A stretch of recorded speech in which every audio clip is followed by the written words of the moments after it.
आपण मुख्य विषयाला आता हात घालूया. सगळ्यांना नमस्कार. मी आता ॲक्च्युली तुम्हाला हृदयरोग टाळण्यासाठी काही गोष्टी सांगणार आहे. तत्पूर्वी मी इथे मुखेडमधील सर्वच जमा झालेल्या बंधू भगिनींना धन्यवाद म्हणू इच्छितो की इतका चांगला सत्कार आमचा केला आणि असा हृदयरोगाचा जनजागरणाचा कार्यक्रम आयोजित केला. ठीक आहे. आता शिरडकर सरांनी सांगितलं की त्याप्रमाणे तुम्ही समजून घेतलं की हृदयरोगा कशामुळे होतो, लक्षणं काय असतात आणि त्याची ट्रीटमेंट काय असते. आता हे सगळं आहे, मात्र आपण हा आजार टाळू शकतो का ह्याबद्दल चर्चा करू. आता आपण असं बघू शकतो की इथं जे जमा झालेले, समजा इथे 100-200 लोक जमा आहेत, त्यातलं तर मी म्हणेल की बाबा 50% लोकांना तर काही प्रकारचा तर हृदयरोग आहे. म्हणजे ब्लड प्रेशर पण हा पण हृदयरोगच मानला जातो. त्यातल्या 50% लोकांना हा आजार आहे. म्हणजे किती गंभीर बाब आहे हे समजायला पाहिजे आणि ही कशी टाळता येईल ह्याची आपण विचार करायला पाहिजे. तर आपण थोडक्यात 1-2 स्लाइड्स मध्ये बघू की ह्याची तीव्रता किती आहे.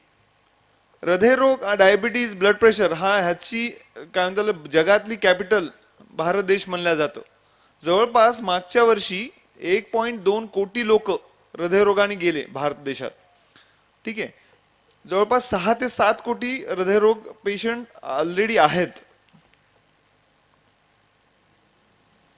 जर आपण 30 वर्षाच्या वरच्या लोकांना जर बघितलं तर जवळपास उच्च रक्तदाब 30 ते 40% लोकांना आहे.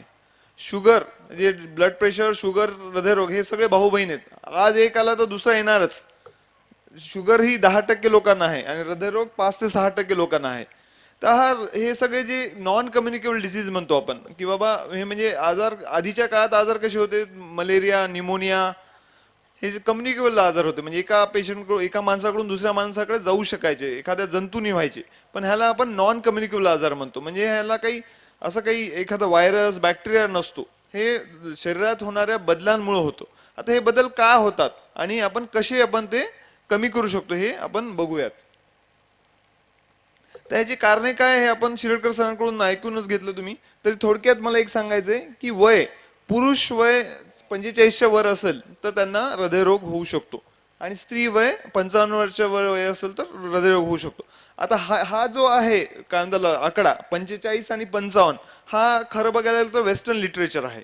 भारतीयांसाठी हे 10 वर्ष आधी होतं. म्हणजे वयाच्या 35व्या वर्षी जेव्हा काय म्हणतात वय जातं भारतीय माणसाचं, त्याला हृदयरोग होऊ शकतो. आता आपण बघितलं असेल की ह्या आजाराला वय नाव नाही. आत्ताच कौरवार सर सांगत होते की मी परवाच 23 वर्षाचा माणूस त्याला थ्रॉम्बलाइज केलं. 23 वर्ष वय वय का? 23 वर्षाचा माणूस खरं बघायला गेलं तर सुदृढ असं म्हणला जातो. परंतु असं कोणतंही वय नाही ज्याच्यात हृदयरोग होऊ शकत नाही असं. नंतर पुरुषांना जास्त होतो स्त्रियांपेक्षा. परंतु एकदा का रजोनिवृत्ती झाली तर स्त्रियां आणि पुरुषांमध्ये काही वेगळा फरक नाही. नंतर रेस म्हणजे काय की पूर्ण जगामध्ये सर्वात जास्त रिस्क कोणाला आहे तर दक्षिण भारतीयांना. दक्षिण भारतीय म्हणजे कोण? दक्षिण भारतीय नाही, दक्षिण एशियाई म्हणायला पाहिजे होतं मला. म्हणजे अमेरिकेत राहिलेल्या वेगवेगळ्या जे हे लोक आहेत, म्हणजे चायनीज लोक आहेत, भारतीय लोक आहेत, हिस्पनिक आहेत. हिस्पनिक म्हणजे तिथले जे गोरे लोक आहेत, परत मेक्सिकन लोक बरेच राहतात. ह्या सगळ्यांची स्टडी झाली आणि बघितलं गेलं की ह्या सगळ्या पॉप्युलेशनमध्ये सर्वात जास्त जो प्रादुर्भाव आहे, समान कोलेस्ट्रॉल, समान ब्लड प्रेशर, समान शुगर असताना कोणाला होतो तर दक्षिण एशियाई लोकांना होतो. दक्षिण एशियाई लोकांना बाकी लोकांपेक्षा 10 वर्ष आधी आजार होतो आणि रिस्क 4 पट जास्त असते. नंतर जसं शिरडकर सर म्हणाले की बाबा घराण्यात जर हृदयरोग असेल तर लवकर हृदयरोग होऊ शकतो. आपण बऱ्याच जणांना गरज असतो वडिलांना आजार आहे म्हणून मुलालाही आजार झाला. मी असं म्हणाल हे तर झालं सायन्स म्हणणं. पण माझा जे काही 7-8 वर्षाचा 10 वर्षाचा अनुभव आहे त्यात मी सांगेल बाबा किंवा एखादे माझ्याकडे आता समजा समोर नवरा बायको दोघेही आले आणि नवऱ्यासाठी दाखवत आहेत ते की बाबा ह्यांना ब्लड प्रेशर, ह्यांच्या ट्रीटमेंट चालू आहे, ते सगळे जे काही उपचार चालू आहेत, तर मी त्यांना नेहमी म्हणतो की तुमच्या पत्नीचंही तपासून बघा. का तर खाणं दोघांचंही सारखंच आहे, दोघांची वरण भात भाजीपोळी सारखीच होते आणि ह्या माणसाला जर उच्च रक्तदाब होत असेल तर त्याच्या बायकोला नक्कीच होईल. किंवा उलट पण जेव्हा जर बायकोला होत असेल तर स्त्रिया म्हणजे त्यांच्या नवऱ्याने होण्याची शक्यता खूपच जास्त असते. नंतर हे जे 4 गोष्टी आहेत त्यात की आपण काही करू शकत नाही किंवा अशा गोष्टी ज्या ज्या आहेत परंतु त्याच्यासाठी आपण काही विशेष काही करू शकत नाही, परंतु बऱ्याच काही गोष्टी अशा आहेत की ज्याच्यात आपण प्रयत्न केले, ते आटोक्यात ठेवलं तर आपण ते आजार कमी करू शकतो. त्यात कोणते कोणते आहेत? कोलेस्ट्रॉल आहे, व्यसनं आहेत, उच्च रक्तदाब, नंतर मधुमेह, नंतर जाडेपणा, हे सगळं. आता आपण हे थोडक्यात समजून घेऊ जेणेकरून आपल्याला समजेल काय करायला पाहिजे आपण.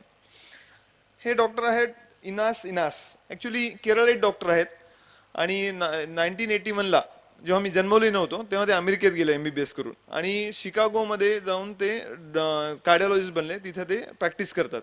त्यांचं विशेष काय आहे, काय फोटो ठेवलाय तर त्यांनी 1990 मध्ये सांगितलं की दक्षिण एशिय लोकांमध्ये हृदयरोग हा बाकी लोकांपेक्षा जास्त असतो. तर त्यांना लोकांनी हशात काढलं. काय म्हणतात बाबा, भारतातल्या लोकांना खायला नाही प्यायला नाही, कशाचा हृदयरोग होईल? हा तर सुबत्तेचा आजार आहे. ज्यांना खायला प्यायला मिळतं, ज्यांना काय म्हणतात तेलतूप मिळतं, खायला चांगलं काजू मनुके बदाम मिळतं, त्यांनाच हा आजार होतो. तर त्यांचं ऑब्झर्वेशन काय होतं, सुरुवातीला त्याचे केरळाचे आहेत ते, तर त्यांचे 4-5 सहकारी होते, त्यांना वयाच्या 30-40 हार्ट अटॅक आले आणि त्यांनी बघितलं आणि ह्यांना तर काही रिस्क फॅक्टर नाहीत, तसे जाडे जुडे नाहीत, काय असतं म्हणजे त्यांना काही शुगर बीपी नाही, तंबाखू खात नाही, तरी हार्ट अटॅक आला आणि 50 तर ते गेले सुद्धा देवाघरी. तर काहीतरी गडबड आहे, काहीतरी गडबड आहे त्या दक्षिण भारतीयात. ते तेव्हापासून त्यांच्या मागे लागले. मागच्या 30 वर्षापासून ह्याच विषयावर ते रिसर्च करतात. तर तुम्ही इंटरनेटवर सर्च केलं तर बरेच सारे आर्टिकल्स मिळतील, त्यांना बरेच अवॉर्ड पण मिळाले. तर त्यांनीच हे सगळं सांगितलं की बाबा दक्षिण भारतीय असणे हा पण एक रिस्क फॅक्टर आहे. कळलं की नाही? म्हणजे भारतात तुम्ही जन्मलात म्हणजे भारतीय आहात तुम्ही, हाच एक आपला समजा तोटाच म्हणायला पाहिजे ह्या बाबतीत तरी ऍटलिस्ट. नंतर आता आपण हे जे प्रतिबंध बोलतोय म्हणजे आजाराचं काय असतं कंट्रोल करणं, प्रतिबंध, तर ह्यात वेगवेगळे कन्सेप्ट आहेत. ह्यात मी थोडक्यात तुम्हाला आमचे जे प्रिव्हेंटिव्ह अँड सोशल मेडिसिन ह्याचे कन्सेप्ट सांगतो. त्यात प्रिमॉर्डियल प्रिव्हेन्शन असतं, एक प्रायमरी प्रिव्हेन्शन असतं, सेकंडरी प्रिव्हेन्शन असतं आणि टर्शियरी प्रिव्हेन्शन असतं. आता हे सगळं थोडंसं गुंतागुंतीचं आहे, मात्र हे समजून घेणं गरजेचं आहे जेणेकरून आपल्याला समजेल काय आपल्याला नक्की करायला पाहिजे. आता अजून एक ऍक्च्युली नवीन कन्सेप्ट निघाली, क्वार्टरनरी प्रिव्हेन्शन. तर त्याबद्दल मी थोडक्यात बोलेल. पहिल्यांदा बोलू आपण प्रिमॉर्डियल प्रिव्हेन्शन बद्दल. हा, मागची स्लाइड. हा, आपण थोड्या वेळापूर्वी ह्यांच्याकडून ऐकलं की बाबा हृदयरोग होतो कसा. हृदयरोग म्हणजे काय होतं, ऍक्च्युली हृदयाच्या बाहेर रक्तपुरवठा करणाऱ्या नसा असतात, त्यात चरबीची गाठ तयार होते. हळूहळू हळूहळू का होते? आता हळूहळू म्हणजे केव्हा चालू होते? तर आता ह्यात काय झालं की बऱ्याच ज्या पेशंट ऍक्सिडेंटनी मरतात त्यांच्या ऑटोप्सी स्टडी झाल्या. वयाच्या 17व्या वर्षी झालेला ऍक्सिडेंट झाला पेशंट आहे त्याची ऑटोप्सी स्टडी झाली, वयाच्या 10व्या वर्षी त्याची ऑटोप्सी स्टडी, आणि त्यांनी सगळ्यांनी काय बघितलं की त्यांच्या हृदयाचं पण काय तर हे झालं, काय त्याला विश्लेषण झालं आणि त्यांनी बघितलं की वयाच्या 2ऱ्या वर्षापासून, ऐकून घ्या, वयाच्या 2ऱ्या वर्षापासून रक्ताच्या ज्या वाहिन्या त्यात कोलेस्ट्रॉलचे थर जमा होतात. ठीक आहे, त्यामुळे फ्रॉम फर्स्ट डिकेड ऑनवर्ड्स म्हणजे पहिल्या दशकापासूनच हे कोलेस्ट्रॉलचे थर जमा होतात हळूहळू हळूहळू हळूहळू. आणि जेव्हा आपल्याला पेशंट म्हणून जेव्हा येतो तेव्हा ऑलरेडी खूप दिवसापासून ते रामायण झालेलं असतं. ठीक आहे, तर त्यामुळे आपल्याला करायचं केव्हापासून, तर अगदी जन्मल्यापासून प्रयत्न करायला पाहिजेत. आता कसे प्रयत्न करायला पाहिजेत, आता मी हे माझं स्वतःचं काही सांगणार नाही, मी ज्यांचं नाव सांगितलं डॉक्टर इनास इनास त्यांचेच रिकमेंडेशन, त्यांचाच अभ्यास मी तुम्हाला सांगणार आहे. तर पहिली गोष्ट आहे प्रिमॉर्डियल प्रिव्हेन्शन. प्रिमॉर्डियल प्रिव्हेन्शन म्हणजे काय की हा आजार होण्याच्या आधीपासूनच करणं, म्हणजे कोणतेच रिस्क फॅक्टर. आता ह्या हृदयरोगाला रिस्क फॅक्टर्स आहेत काय, बीपी, शुगर, कोलेस्ट्रॉल.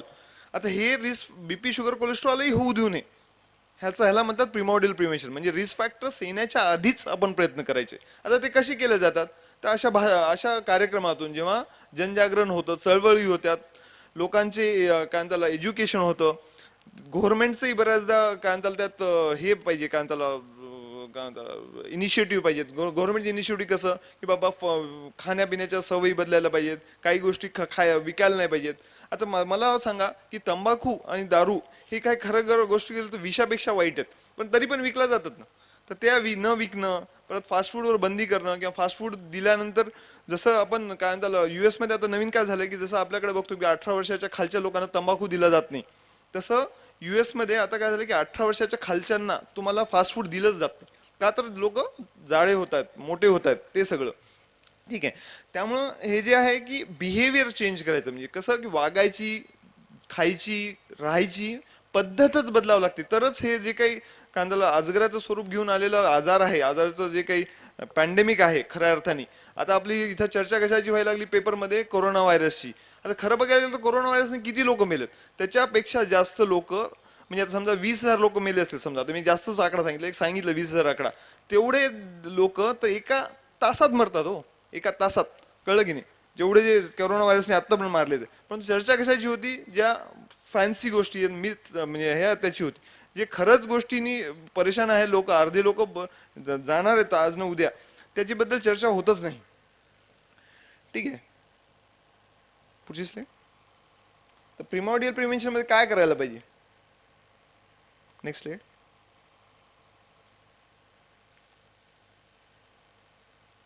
चालू आहे ना.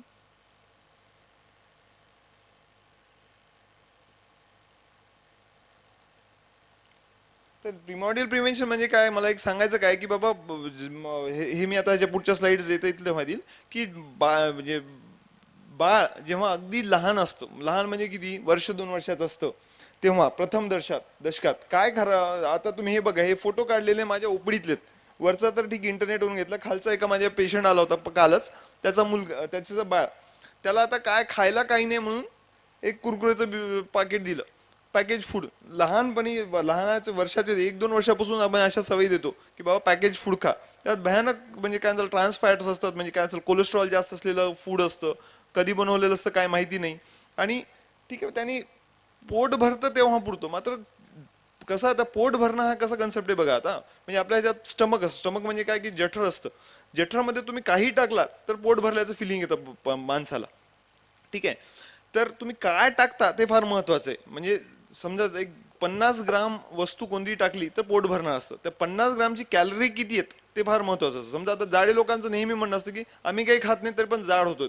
मग आता त्या जाडे लोकांचे जर तुम्ही हे पाहिलं काय असतं त्यांचं खाण्याची पद्धत बघितली, तर ते 50 ग्राम जे पोटात टाकतात ते खूप हेवी टाकतात. हेवी म्हणजे काय की ज्याच्यात खूप कॅलरीज असतात, स्निग्ध पदार्थ असतात, त्यातलाच हा एक प्रकार फॅट म्हणजे पॅक्ड फूड आहेत. आता हे पॅक्ड फूड चांगले राहावे म्हणून त्यात मिठाचा मारा खूप जास्त असतो, तेलात तळलेलं असतं. त्यामुळे समजा जरी त्यांनी 25 ग्राम जरी खाल्लं, कॅलरी असतात 250, आणि त्याच्याऐवजी समजा फ्रेश काहीतरी खाऊन फळ जरी खाल्लं 25 ग्राम, त्यांनी सुद्धा त्याचं पोट भरणार असतं, त्यात 50 कॅलरी मिळणार असतं. तर तो फरक पडतो. बऱ्याचदा आपल्याकडे काय असतं की बाबा अगदी लहानपणापासूनच की भूक नसताना जेवू घालणे, नंतर जेवणावर तूप टाकणे, नंतर गुलाबजाम स्वीट्स ह्याचा अगदी मारा होतो, हाच शब्द म्हणतो. आता माझ्या घरी माझे 2 मुलं आहेत, त्यांच्याकडे मला बघून हे होती काय त्याला काळजी वाटते त्यांची, आत्तापासून जाड व्हायला लागलेत. खरं बघायला गेलं. Next slide. तर त्यात प्रश्न आता त्यात येतो की बा लहान मुलांना दूध दिलं जातं. आता दुधाबद्दल मला काही सांगायचंय. ठीक आहे, आता हे डाव्या बाजूला एक म्हैस दाखवली, गाय दाखवली, आणि ह्याच्या बाजूचे जे आहेत ते व्हेजिटेबल मिल्क आहेत. म्हणजे काय की आता समजा मे बी काय झालं की जे हे ते अॅनिमल मिल्क नाही, व्हेजिटेबल मिल्क. म्हणजे खाली जर बघितलं तुम्ही ते बदाम आहे, बदामापासून दूध तयार केलंय, नारळापासून दूध तयार केले, नंतर ते सोयाबीन पासून तयार केले, सोया मिल्क म्हणतात. तर ह्या बाबतीत काय म्हणजे लोकांचं म्हणणं आहे. तर आपल्याकडे दूध हा एक फार जिव्हाळ्याचा विषय म्हणतात. जिव्हाळ्याला दुधाला म्हणतात की बाबा पूर्णान्न आहे, दुधाशिवाय जेवणच न करणारे बरेच लोक बघतात. कळलं की नाही. ग्रामीण भागात तर उलट ते जास्तच प्रमाण आहे दुधाचं. तर खरं बघायला गेलं तर आपण जर असं माणूस हा प्राणी म्हणून जर हे केलं, आणि आपण जस्ट प्राणी म्हणून दुसऱ्या प्राण्यांबद्दल जर कम्पेअर केलं, तर तुम्ही मला सांगा की म्हशीचंच पिल्लू वयाच्या कितव्या वर्षीपर्यंत दूध पितं? 2 वर्षाच्या वर पितं का? नाही पित. आणि आपण वयाच्या 70व्या वर्षी पण दूध पितो. ते काहीतरी चुकतंय की नाही, काहीतरी चुकतंय की नाही. म्हणजे हे जे काय आहे हे नैसर्गिक आहे का? नाही नैसर्गिक. तर काय होतं माहिती का की हे जे दुधात काय होतं की खूप जास्त प्रमाणात कॅलरीज असतात आणि फॅट्स पण असतात. आणि परत तुम्ही आता पोट कशाने भरतात त्याच्यावरच आहे. आता समजा 100 ml पाणी टाकलं काय आणि 100 ml दूध टाकलं का, दोघांनी पोट भरणार असतं. तर 100 ml दूध टाकलं तर तुम्हाला जवळपास 300-400 कॅलरीज मिळणार असतात, आणि 100 ml पाण्यात काही कॅलरी नसतातच, असं असतं. ठीक आहे बा, आता हा एक जिव्हाळ्याचा विषय, दुधाशिवाय आमचं पोटच भरत नाही, जन्मभराची सवय, ह्या सगळ्या गोष्टी आहेत. तर ठीक आहे, घ्यायचंच तर कोणतं घ्यावं. तर म्हशीचं दूध फार म्हणलं जातं की बाबा फार चांगलं आहे का, तर ते घट्ट असतं, त्याचं तूप निघतं आणि हे सगळ्या गोष्टी. मग तसं खरं बघायला गेलं तर म्हशीच्या दुधात खूप सारे फॅट्स असतात. तर मग घ्यायचंच असेल तर गाईचं दूध घ्यावं. ठीक आहे. आता त्यातही बरेच लोक येऊन म्हणतील बाबा गीर गाईचं घ्यायचं का जर्सी गाईचं घ्यायचं, तो विषय वेगळा. मात्र गाईचं हे दूध हे पचायलाही हलकं असतं म्हशीच्या दुधापेक्षा. नंतर घ्यायचंच दूध तर गाळून घ्यायला पाहिजे, अगदी पूर्ण त्याचे साय वगैरे सगळे काढून घ्यायला पाहिजे. आणि त्याला जे बाकीचं दूध म्हणतात ते त्याला टोंड मिल्क म्हणतात, तर तसं वापरायला पाहिजे. ठीक आहे.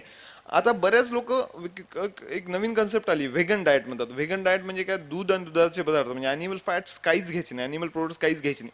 तर त्यांना ते लोक असे व्हेजिटेबल मिल्क घेतात, म्हणजे जसं कोकोनट मिल्क, सोया मिल्क, काय असेल बदामाचं मिल्क. तर खरं ह्या जे मिल्क आहेत, प्लांट मिल्क म्हणतात, त्याला फॅटचं प्रमाण कमी असतं अॅनिमल मिल्कपेक्षा. आता आता ह्या ते डॉक्टर इनास खूप सारं म्हणजे ह्याच्याबद्दल म्हणणे की व्हेजिटेरियन म्हणजे काय आणि नॉन व्हेजिटेरियन म्हणजे काय. आता आपल्याकडे काय असतं की समजा अमेरिकेत देशात काय आहे की 90% लोक नॉन व्हेजिटेरियन असतात आणि 10% लोक व्हेजिटेरियन असतात. आणि तसं त्यांना काही असं जे व्हेजिटेरियन घेतात त्यांना असं काही त्याचं कौतुकही नसतं. आणि हीच गोष्ट भारतात कशी, किंवा 50% लोक व्हेजिटेरियन असतात आणि 50% नॉन व्हेजिटेरियन असतात, आणि त्यावर बरेच कल्चरल डिफरन्स आणि हे सगळ्या गोष्टी आहेत. तर खरं बघायला गेलं जे भारतीय व्हेजिटेरियन आहेत ते खरं बघायला तर प्युअर व्हेजिटेरियन नसतात. ते काही जण म्हणजे दुधाचा वापर करतात, दुधाचा वापर आला म्हणजे अॅनिमल फॅट आलं तर ते खरं बघायला गेलं तर व्हेजिटेरियन नाही. प्युअर व्हेज म्हणजे दूध नाही. किती सोपं आहे बघा, किती अवघड आहे बघा. तर तसं जर डाएट म्हणजे आहार असेल तर बरेच आजार कमी होऊ शकतात. ठीक आहे. आता हे दुधाला आपण सोडून देऊ, पुढचं बऱ्याच गोष्टी आहेत. नंतर वय जसं वाढतं 11 ते 20 वयात, आता हा एक मुलगा बघा, नंतर आमच्या एका डॉक्टर मित्र त्यांचाच मुलगा आहे. तर तो बघा, तर त्याचं वय आहे 17 वर्ष आणि नीट प्रिपेअर करतो म्हणजे जिव्हाळ्याचा विषय, पूर्ण घरच व्हेंटिलेटरवर असतं. कळलं की नाही. तेव्हा मग काय की त्याला रात्री रात्री जागून अभ्यास करणे, अभ्यास म्हणजे अभ्यास, पूर्ण वेळ अभ्यास, व्यायाम नावाचा प्रकार नाहीच. कळलं की नाही. झोप यायली तर चहा, खायला पिझ्झा, जे आवडेल ते खायला, आणि असे वजन वाढतात. आणि मी तुम्हाला सांगतो, आमच्याकडे नाही नाही म्हणलं तरी 50 ते 60 पेशंट आहेत जे ह्या वयात ब्लड प्रेशर घेऊन जगतात. आणि नुसतं ब्लड प्रेशर नाही, ते ब्लड प्रेशरमुळे हृदयावर ताण पण आलं, त्याला टार्गेट ऑर्गन डॅमेज म्हणतात. कळलं की नाही. म्हणजे ती गोष्ट म्हणजे अशी की बाबा आज आली आहे टार्गेट ऑर्गन डॅमेज, म्हणजे त्याची 50 कशी येते की नाही सांगता येत नाही. कळलं की नाही. आणि हे काही म्हणजे मी तुम्हाला पुस्तकातल्या गोष्टी सांगत नाही, ह्या विदारक सत्य रोज आम्ही अनुभवतोय ते सांगतोय. ठीक आहे. तर त्यामुळे जे काही मला सांगायचं काय की बाबा जन्मताच आपण काय खायच्या ज्या गोष्टी आहेत त्या बदलायला पाहिजेत. हे सगळ्या ज्या गोष्टी आहेत ह्या टाळायला पाहिजेत. आणि आपण असं म्हणतो की बाबा म्हणजे आता समजा म्हणजे आता इंडस्ट्रीमध्ये कसं असतं, आता मेघदे साहेब म्हणतात जे इंडस्ट्रीज आहेत त्यांना चॅनल पार्टनर नावाची एक गोष्ट असते. म्हणजे काय की बाबा मी आता कारचा उत्पादक आहे, समजा ही कोणती बाहेर कार आहे, हुंडाईची कार दिसते, कारचा मी उत्पादक आहे आणि मी विकतो. आता मला छोट्या छोट्या गोष्टी लागतात, त्या मी सगळ्या विकत नाही, तर माझे चॅनल पार्टनर्स असतात. ठीक आहे. चॅनल पार्टनर म्हणजे काय की बाबा माझ्या काही गोष्टी तो बनवतो, किंवा माझं काही गोष्टी तो विकतो, किंवा तो माझ्या काय असतं त्याला जो काही आपला व्यवसाय आहे त्या व्यवसायात मदत करतो, असं आहे. तर हे सगळ्या गोष्टी खरं बघायला तर डॉक्टरांचे चॅनल पार्टनर म्हणायला पाहिजे. तुम्ही जेवढे हे घेताल तेवढे डॉक्टर जास्त लागणार. बघा काय काय आलं त्यात, हे सगळे स्वीट्सचे दुकान. कळलं की नाही. आणि हे सांगायचा मुद्दा काय की 30 वर्षापूर्वी आता कोरार सरांनी पुंडे सरांनी जेव्हा प्रॅक्टिस चालू केली असेल तर तेव्हा हृदयरोग एवढे पाहिले नसतील, कारण तेव्हा काय होतं की खायलाच मिळायचं नाही. कळलं की नाही. आता काय झालंय की काही झालं, ऑकेजन झालं तर तिकडून जाऊन काहीतरी स्वीट आणून खातात लोक, किंवा जाता येतात अरे दिसलं स्वीट शॉप जाऊन खातात. तर त्यामुळे काय व्हायला लागलं की अति जास्त कॅलरीज घेतल्या जातात आणि जाडेपणा येतो, आणि त्यानंतर बीपी शुगर येतं, आणि नंतर मग हृदयरोग होतो. फास्ट फूड हे ठीक आहे. आता फास्ट फूड मे बी मुखेडला नसल, जे जसं मी तुम्हाला दाखवतोय जसं काय म्हणतात त्याला, पिझ्झा, फ्रेंच फ्राईज आणि कोल्ड ड्रिंक्स. मात्र इंडियन फास्ट फूड आहेत म्हणजे कोणते, वडापाव, खिचडी भजे, नंतर पावभाजी, या सगळ्या गोष्टी आहेत. तर ह्या सगळ्या गोष्टी फास्ट फूडच आहेत. फास्ट फूडमध्ये होतं काय की 100 ग्राम पोटात टाकल्याचं जास्त कॅलरीज असतात त्या तुलनेत काय असं तुम्ही साधं भाकर भाजी खाताल ते. ठीक आहे. नंतर हे 5 वाईट गोष्टी, हे 5 काय म्हणतात व्हाईट पॉइझन म्हणतात. कोणतं कोणतं आलं त्यात, मीठ. ठीक आहे. मीठ आता परत त्याबद्दलच म्हणायला पाहिजे की नैसर्गिक गोष्ट आहे की नाही. ठीक आहे. चवीपुरतं लागतं गोष्ट वेगळी आहे, मात्र आपण किती जरी बघतो काय म्हणतात की अति जास्त मीठ खाल्लं जातं, अति जास्त हाच शब्द आहे. त्यामुळेच उच्च रक्तदाब भारतात एवढं जास्त होतोय. म्हणजे ताटात मीठ घ्यायलाच नाही पाहिजे.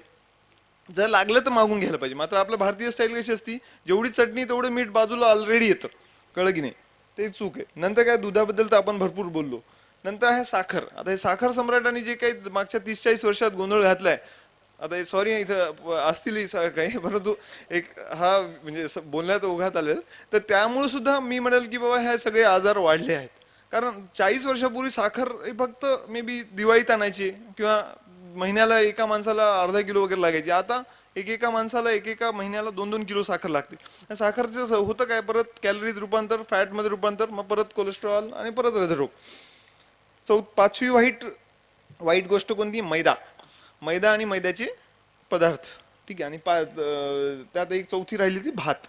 आता ह्या गोष्टींचा तुम्ही जितका कमी वापर करताल, तेवढे हे सगळे नॉन केमिकल आजार म्हणजे शुगर, बीपी आणि हृदयरोग कमी मिळेल.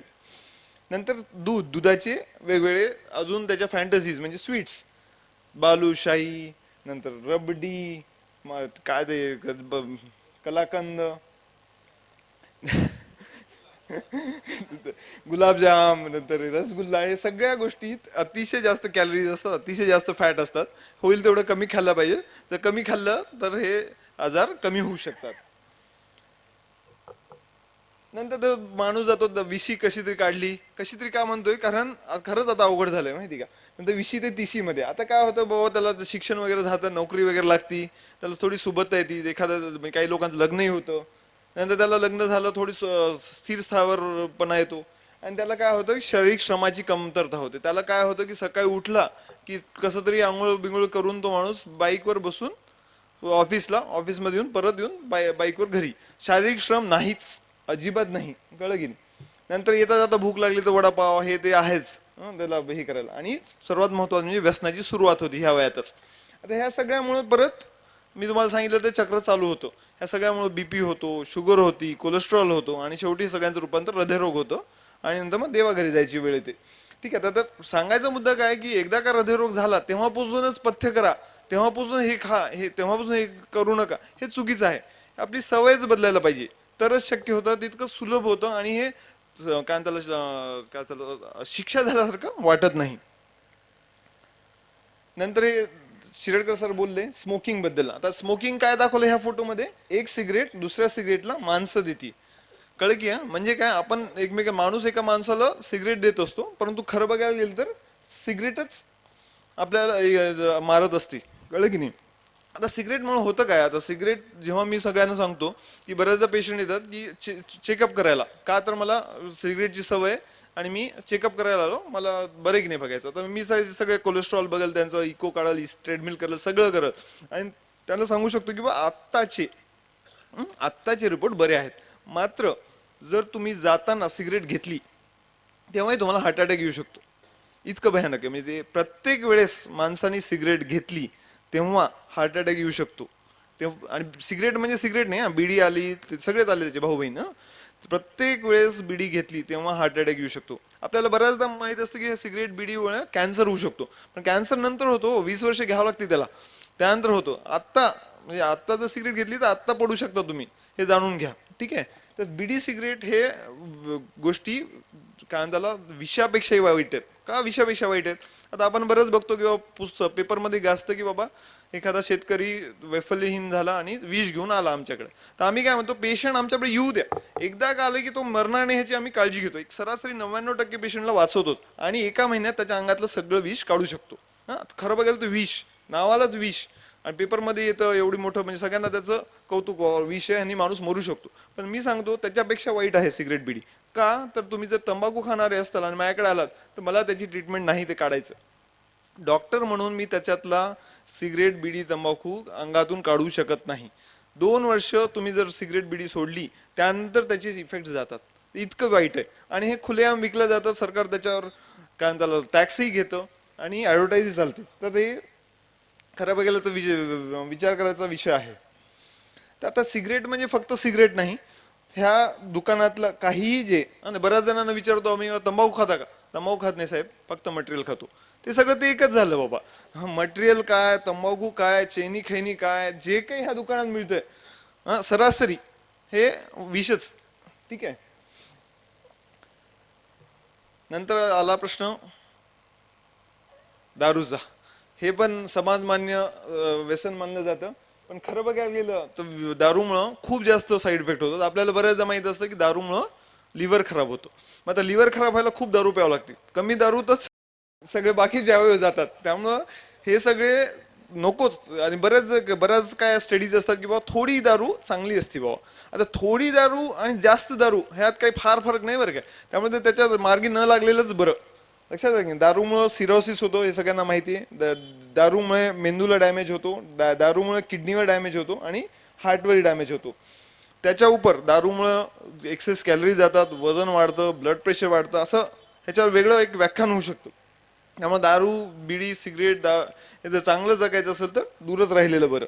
आता मी ह्याबद्दल नेहमी म्हणत असतो की आता आपलं म्हणजे आता इथं तर खूप कमी गर्दी आहे, मात्र प्रवचनकर्ते जे असतात, सातारकर महाराज किंवा आपले सगळेच जे मोठे मोठे नाव आहेत त्यांच्या ह्याला खूप गर्दी जमते, भक्तिभावाने ऐकतात. आता मी तर कधीतरी बोलणारा माणूस कधीतरी आलो म्हणून ऐकतायत, मला त्यांना तर खूप मन लावून ऐकतात. तर मी त्यांना नेहमी म्हणत असतो, मला जेव्हा मी जाणं होतं तेव्हा मी जाऊन भेटतो आणि म्हणतो साहेब तुम्ही बोलताना ना एक 5 मिनिटं ह्याच्याबद्दलशी बोलत जा की तुमचं बोललेलं ऐकतील. कळलं की बाबा की तुम्ही सगळेजण व्यसन करू नका. कळलं की जेवढं तुम्ही मनाच्या स्वास्थ्यासाठी बोलता, मनाच्या काय म्हणतात हे सगळं जे काही असतं काय म्हणतात आपलं स्पिरिच्युअलिटी, हे कसं मनाच्या स्वास्थ्यासाठी हो की नाही. पण शारीरिक स्वास्थ्यासाठी हे पण आहे ना. फक्त मन चांगलं आणि शरीर गेलं तर चालतं का? नाही चालत. आणि शेवटी शरीर चांगलं तरच मन चांगला ठेवण्याचा प्रयत्न करू शकतो. तर ते माझं त्यांना म्हणणं असतं. तुमच्याही कोणी असतील संपर्कात तर त्यांना सांगा प्लीज. ठीक आहे. नंतर जाडेपणा. आता हे जाडेपणा जे आहे हे तर म्हणजे प्रत्येक भारतीयाला असतो, म्हणजे मी इन्क्लुडेड. फारच म्हणजे असं 1% लोक असतील की बाबा जाडेपणा नाही. आता जाडेपणा म्हणजे काय की बाबा वजन किती असायला पाहिजे, उंची सेंटीमीटर मध्ये जितकी त्याच्यापासून वजा 100 करायचं आणि तेवढं वजन असायला पाहिजे. तर 30 नंतर जर एखादा माणूस बारीक मिळाला तर मला घेऊन या दाखवायला, मी त्याचा फोटो काढून ठेवेल की बाबा बारीक माणूस भेटला. तर असं होतच नाही भारतात. का नाही होत? कारण खायच्या पद्धती आपल्या अतिशय चुकतायत. साखर, नंतर फास्ट फूड ह्याचा वापर जास्त होतोय, त्यामुळेच जाडेपणा जास्त होतो. आणि ह्या जाडेपणाचं रूपांतर कशात होतं? शुगर बीपीत होतो, नंतर कोलेस्ट्रॉलमध्ये होतो आणि नंतर हृदयरोगात होतो. नंतर वय 30 ते 40 आणि बऱ्यापैकी असे 30 ते 40 पेशंट आमच्याकडे येऊन अँजिओग्राफी अँजिओप्लास्टीच्या लाईनीला लागतात. ठीक आहे. आता मामिलवाड साहेब तुम्हाला म्हणाल मी तुम्हाला वयाच्या 60व्या 65व्या वर्षी झाला हृदयरोग, तर तुम्ही खूप म्हणजे तुमचं म्हणता ना मला का झाला रोग, मला का झाला रोग, मी म्हणाल तुमचं जे काही शारीरिक श्रम आहे, तुमचं पुण्य आहे, त्यामुळे 60-65ला झाला. नाहीतर सरासरी 35-40 हेच वय आजकाल. कळलं की नाही. तर आता हे कालच झालेली अँजिओग्राफी, 35 वय आहे त्याचं माणसाचं, 35, शेतमजूर, त्याचा काही अंगाला लवलेश नाही फॅटचा. कळलं की नाही. खायला भाकर नाही त्याला, मात्र हृदयरोग झालाय. का? तर तंबाखू. कळलं की नाही. चालू राहते कार्यक्रम, असं आहे सकाळ संध्याकाळ, त्याशिवाय कामच चालत नाही. कळलं की नाही. आणि ह्याच वेळेत मग बाकी जर शुगर बीपीला तुम्ही काही केलं नाही तरी सुद्धा होतच होतं. कळलं की नाही. हे डॉक्टर अभय बंग, हं? हे स्वतः MD मेडिसिन डॉक्टर आहेत. ठीक आहे. तर वयाच्या 35व्या वर्षी त्यांना हार्ट अटॅक आला. साहेबांना बीपी शुगर नाही, व्यसन नाही, देव माणूस आहे तसं बघायला गेलं तर. त्यांची वेगळीच एक चळवळ आहे. त्यांना वयाच्या 35व्या वर्षी हार्ट अटॅक आला. त्यानंतर ते हादरले. अँजिओग्राफी झाली, अँजिओप्लास्टी झाली, सगळं ठीक झालं. नंतर त्यांनी रेट्रोस्पेक्टिव्ह बघितलं की मला आला का हार्ट अटॅक. मला तर काही व्यसन नाही, मी काय जाड नाही, मी काय म्हणजे ते आदिवासी लोकांमधून राहतात, काम करतात, सगळं झालं तरी पण आला.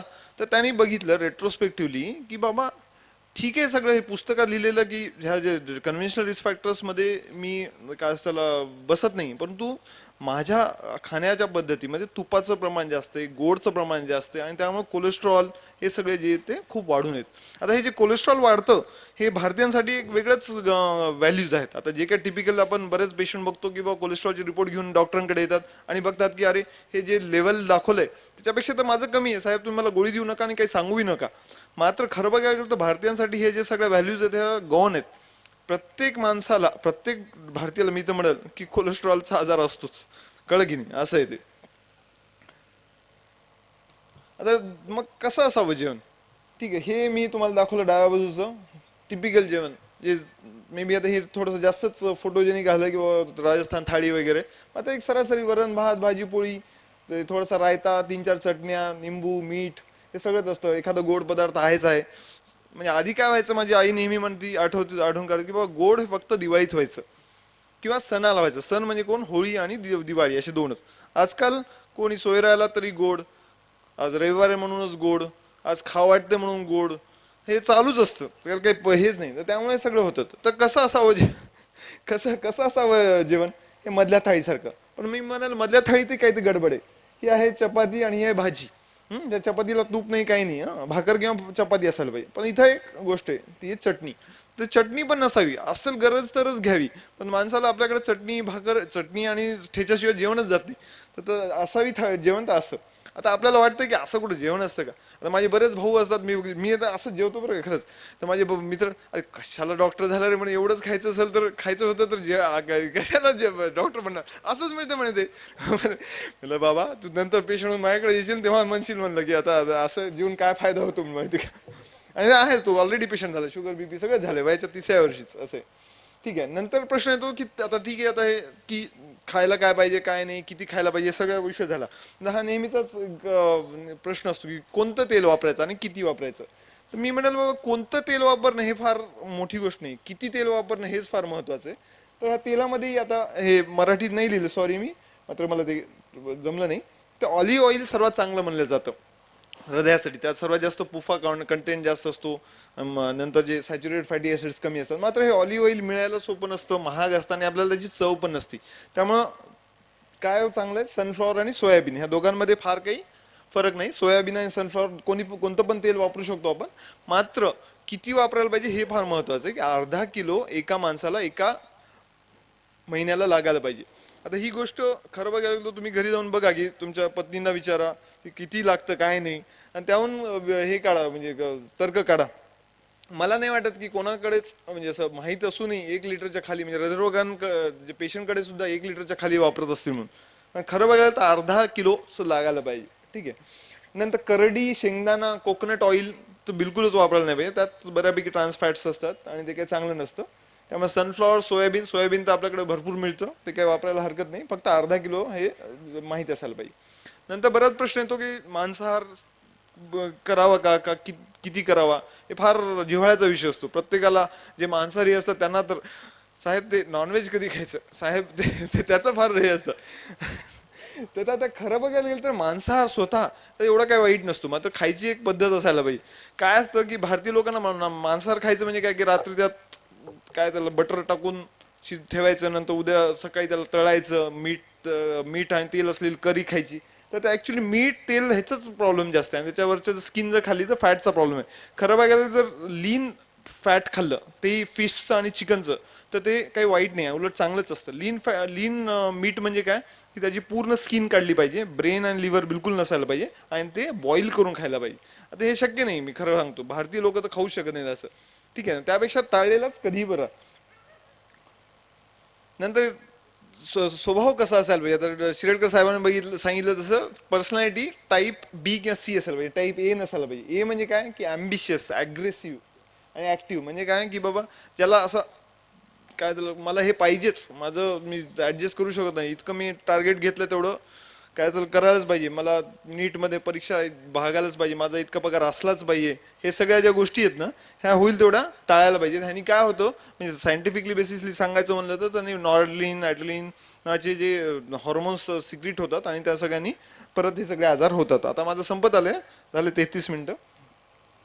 नंतर चालणे हा व्यायाम सगळ्यांनी करायला पाहिजे, कमीत कमी अर्धा तास. फार सोपा आहे, काही खर्च नाही लागत, कुठेही करू शकतो. मुखेडमध्ये, कार्यालयामध्ये, आमच्या गावात, नांदेडमध्ये कुठेही होऊ शकतो. काही उपकरण लागत नाही, खर्च नाही. उलट पुंडे सर म्हणाले तसे मित्र पण भेटतात आणि स्वभाव पण चांगला बनतो. तर चालणं सांगायला खूप सोपं आहे, मात्र करणं फारच अवघड आहे. परंतु अर्धा तास चाललं तुम्ही तर परत हे सगळे आजार तुम्ही दूर ठेवू शकतात. हे सगळं झालं प्रायमोडियल प्रिव्हेन्शन. प्रायमोडियल प्रिव्हेन्शन म्हणजे काय की रिस्क फॅक्टर्स येण्याच्या आधीच आपण काळजी घेतली तर रिस्क फॅक्टर्स येणार नाही. रिस्क फॅक्टर्स म्हणजे काय की उच्च रक्तदाब, शुगर आणि कोलेस्ट्रॉल. नंतर जर समजा आलेच, प्रायमरी प्रिव्हेन्शन म्हणजे जर आलेच समजा, तर ह्यात काय आहे की जर तुम्हाला असतीलच पेशंट म्हणजे तुम्ही त्याचे ऑलरेडी आजारी आहेत, शुगरचे पेशंट आहेत, बीपीचे आजार आहेत, कोलेस्ट्रॉल आहेत, तर त्याची तुम्ही योग्य काळजी घेतली, जर डॉक्टरांना नियमित भेट दिली तर त्याचा जो आजार समजून घेतला, त्याच्या गोळ्या व्यवस्थित घेतल्या आणि आधी जे सांगितले तसे पथ्य केले तर हृदयरोग टाळता येऊ शकतो, त्यात काही वाद नाही. त्यानंतर ह्या परत इंग्लिशमध्ये स्लाइड आहे सॉरी, परंतु यात मराठी करायला जमलं नाही मला. तर ह्यात बऱ्याचदा काय असतं लोकांना असतं की बाबा मी कधी डॉक्टरांकडे गेलोच नाही, कधी टेस्ट केलीच नाही, ह्याचं एक भूषण असतं. परंतु ते काही बरोबर नाही. आता कसं बघायला पाहिजे की TC नंतर प्रत्येक वर्षी ब्लड टेस्ट करायला पाहिजेत की बाबा ब्लड प्रेशर, शुगर आणि कोलेस्ट्रॉल हा आजार आहे का बघायला.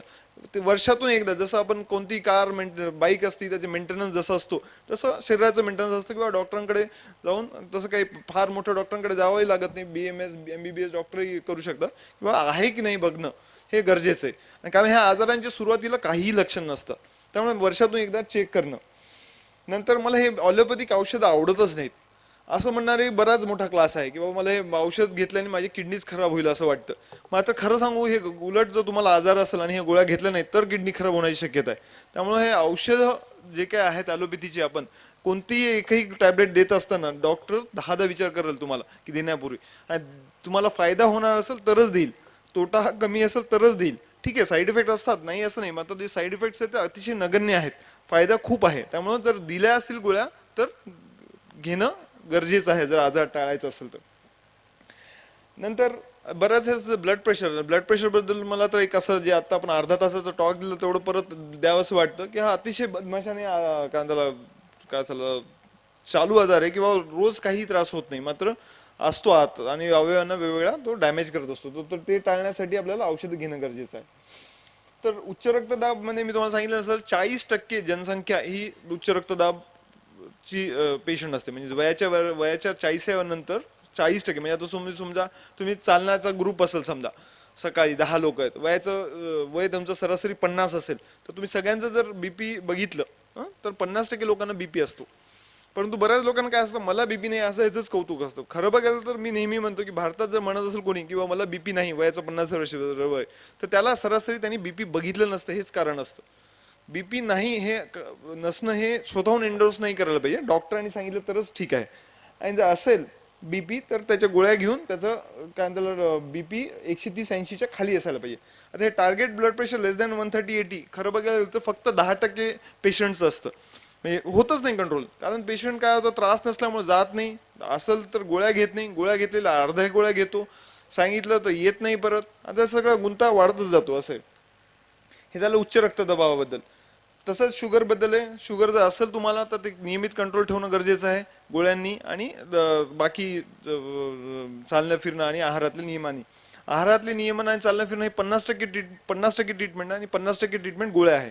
तर काय म्हणतात, फास्टिंग ब्लड शुगर म्हणजे भुक्या पेटची शुगर 100च्या खाली पाहिजे आणि जेवल्यानंतरची 200च्या कमी पाहिजे, तरच जे काही आजाराचे साईड इफेक्ट्स आहेत ते कमी असू शकतात. नंतर हे कोलेस्ट्रॉल बद्दल 2-3 स्लाइड आहेत, नंतर आपण संपवू.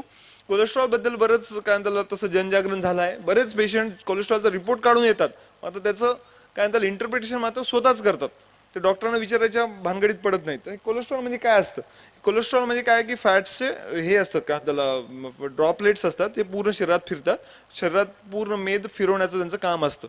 त्यात बरेच गुड कोलेस्ट्रॉल, बॅड कोलेस्ट्रॉल, चांगलं कोलेस्ट्रॉल, वाईट कोलेस्ट्रॉल असे असतात. तर आता ह्याचा बरंच काय त्याला अभ्यास आहे, त्याला काय त्याला विस्तृतपणे सांगायला तर आपल्याला वेळ नाही, पण सांगायचा मुद्दा असा की हे LDL कोलेस्ट्रॉल म्हणजे बॅड कोलेस्ट्रॉल असतं. आणि इनॅसच्या रिसर्च नंतर अमेरिकन सोसायटी ऑफ लॅपॅडॉलॉजीनी अशी रिकमेंडेशन दिली आहेत की साऊथ एशियन लोकांमध्ये LDL जर 100च्या वर असेल तर त्यांना स्टॅटिन द्यायला पाहिजे. स्टॅटिन म्हणजे कोलेस्ट्रॉलची गोळी असते, तर द्यायला पाहिजे. तर हे फार मोठं रिकमेंडेशन आहे आताच्या 2018च्या रिकमेंडेशनमध्ये आलं की बाबा तसं बघितलं तर वयाच्या 40 नंतर सगळ्याच भारतीयांना ती गोळी लागते. इतकं मोठं म्हणजे रिकमेंडेशन म्हणजे त्यांचं म्हणजे कसं वेगवेगळ्या सोसायटीज असतात, त्यांचं काय असं डॉक्टरांनी कशी ट्रीटमेंट करायला पाहिजे काय नाही याचे एक असे हे असतात, काय त्याला काय म्हणता येईल त्याला नियम असतात असं म्हणू शकतो आपण. ठीक आहे. तर कोलेस्ट्रॉल 65% कोलेस्ट्रॉल स्वतः लिव्हरमध्ये तयार होतं, 35% खाण्यात होतं. हे जे लिव्हरमधून तयार होतं त्यात आपला काय त्याला हे नसतो, काय त्याला कंट्रोल नसतो, त्याला जर वाढलं असेल तर गोळ्याच घ्याव्या लागतात. आहारात आपण पथ्य करून ॲटलिस्ट हे 35% ह्याच्यावर तरी कंट्रोल करू शकतो. आता ही शेवटची स्लाइड आहे, ही आहे डॉक्टर ख्रिश्चन बर्नार्ड म्हणजे साऊथ आफ्रिकन सर्जन होता. त्याने 1969 म्हणजे 1969 मध्ये पहिला हृदयावर हृदयरोपण केलं. तर तो खूप फेमस झाला, अजूनही त्याचं नाव घेतलं जातं. तर तो काय त्याला त्याचं समजा 60व्या वर्षी करिअर संपलं, त्यानंतर त्याला विचारलं गेलं की आर यू हॅपी की बा तू आनंदी आहेस का, तू इतकं जगातलं पहिलं हृदय प्रत्यारोपण केलं. तर तो म्हणाला ठीक आहे बाबा, मी केलं सगळं जन्मभर, काय असताना माझं पूर्ण जे काही एफर्ट्स आहे त्यातच घातले आणि हे डिस्कवरी केली. मी फेमस झालो. पण मला असं वाटतं म्हणे की मी हे माझे एफर्ट्स हृदयरोग प्रत्यारोपण करण्यापेक्षा जर हृदयरोग प्रतिबंधाबद्दल रिसर्च केला असता तर मी फक्त 1 किंवा 2 पेशंटला वाचवलं नसतं, मी लाखो लोकांना वाचवलं असतं. तर सांगायचा मुद्दा असा की ही जी काय हायफाय ट्रीटमेंट आहे, अँजिओग्राफी, अँजिओप्लास्टी, गरज पडली तर करावीच लागते. मात्र जर जे हा रोग होण्यापासून जर प्रतिबंध केला तर खूप सारे पेशंट्स आपण वाचवू शकू. धन्यवाद.